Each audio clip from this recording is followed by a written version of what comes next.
Matt Stepp, Dave Campbell's Texas football here at Buckley Stadium in Killeen, here with the head coach of the unbeaten Killeen Shoemaker Gray Wolves, Coach Toby Foreman, after a 42-30 win over Bryan High on Thursday night. Coach, more importantly, 4-0 in district. Congratulations on the win. Thank you so much. It's an honor to be on the field with a coach like Ross Rogers. He's from Killeen. He opened up Harker Heights High School. He's a legend. I've never done this in my life, but I asked if I could take a picture with him before the game, and he did. And, he's a legend. Like I said, that's going up on my wall. I am glad to get the victory, but his team is young, and they're going to be very scary in the future. They played their butts off in the first half, and really we kept kind of let them hang around, and they hung around, and they really made some plays. And so, like I said, we are undefeated, but we now turn our attention to Harker Heights High School. You mentioned how tough Bryan played. It was a back and forth ball game for a half, and how proud of you of your kids for responding in a tough ball game. That's a good ball club you guys played, and you beat them by 12 points. Your kids responded, especially in the second half. You made some key adjustments, and they held Bryan down in the second half. How proud of you of your kids for fighting through a little adversity, because there was some adversity at times in the first half in this ball game. There was, and really and truly, they did some stuff again early on in the game defensively, as our last three opponents have. They we were it was like a boxing match. We were kind of feeling them out. They were feeling us out.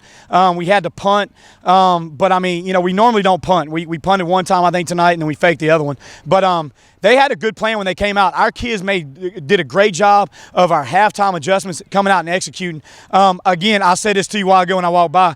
I'm just very upset about the call I made down there late in the game. Instead of just pure running it, I gave the quarterback an RPO, and they baited us. Ross baited me in, and we threw an interception. That was not smart. But other than that, the game ended on a good note. We won the game. I don't think we had injuries, and that's the main thing. And Ross said it before the game too. No injuries, and we're excited about that and get ready to play Harker Heights. Last week you guys ran for 400 yards. You spent. I think you only threw the ball 2 or 3 times in your win against Coppers Cove. Tonight, you showed the ability to push the ball downfield with the passing game and showed a lot of balance. That's got to make you pleased as leading this team to know that when teams you can adjust to how teams play you defensively, because when teams put 8 or 9 guys in the box, you can beat them over the top, and when they don't put any guys in the box, you can run the football on them. And your quarterback Ty Bell, the operator of that offense, really did a nice job tonight, didn't he? Well, he did a great job, and I'll tell you, we did only throw the ball 2 times last week, but they were dropping 7 and 8 people, in coverage, so they didn't give me a choice. But I knew I had to throw the ball tonight because not only am I the head coach, I also coach receivers, and my receivers are about to get ready to go for basketball season if we didn't throw it some night. But we really, I think we're a balanced team. I think if you load the box up, we'll throw it, and then if you drop everybody, we'll run it, and then if you play in between, we'll read and we'll do what we're supposed to do. So overall, I think we are a very balanced team, and on special teams, we're scary on special teams. They were punting away from Monterey tonight, and that's our 11th onside kick that we've recovered this year. We're 11 for 11, and people have onside because they don't want to really kick it deep. Now, I don't think Harker Heights is going to be concerned about that because they have speed as well. But Bryan chose to kick it short and give us a short field, and that's a problem because when you give us a short field, we're going to have a chance to score points. Next week against Harker Heights. This district, year in, year out, it's always very competitive, top to bottom. No game is a gimme in this district. Every win is precious, especially when it comes down to playoff tiebreakers and those types of things, and especially in 2020 where the next week is not promised. You look ahead to next week to Harker Heights. What do you expect to see in that ball game, because it's going to be a big district ball game again? They're still upset about the loss last year in overtime, and I understand that it was a really close game.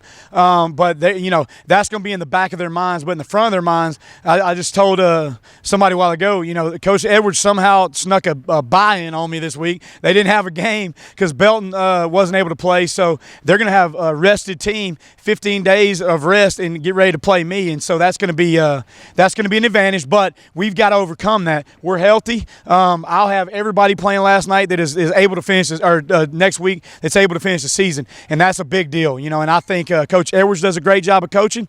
His kids will be ready to play. We do, I think, a pretty good job of coaching, and our kids will be ready to play as well. Question for you, Coach. What's the post-game meal going to be like? What's the Coach Foreman post-game meal after celebrating a district win? Post-game, I normally, I don't eat a lot. I'm from Southeast Texas. I used to just eat Waffle House at nighttime. There ain't no Waffle House around here. But I'll probably just eat some leftover stuff we ate earlier. We had some chicken spaghetti, so I'll probably eat that. But whatever it is, it'll taste really good. Always tastes better after a win, right? Always tastes better after a win, yes, sir. And I just want to say this. Thank y'all so much for coming out and supporting us and covering this game tonight because we much appreciate it. Coach, appreciate you.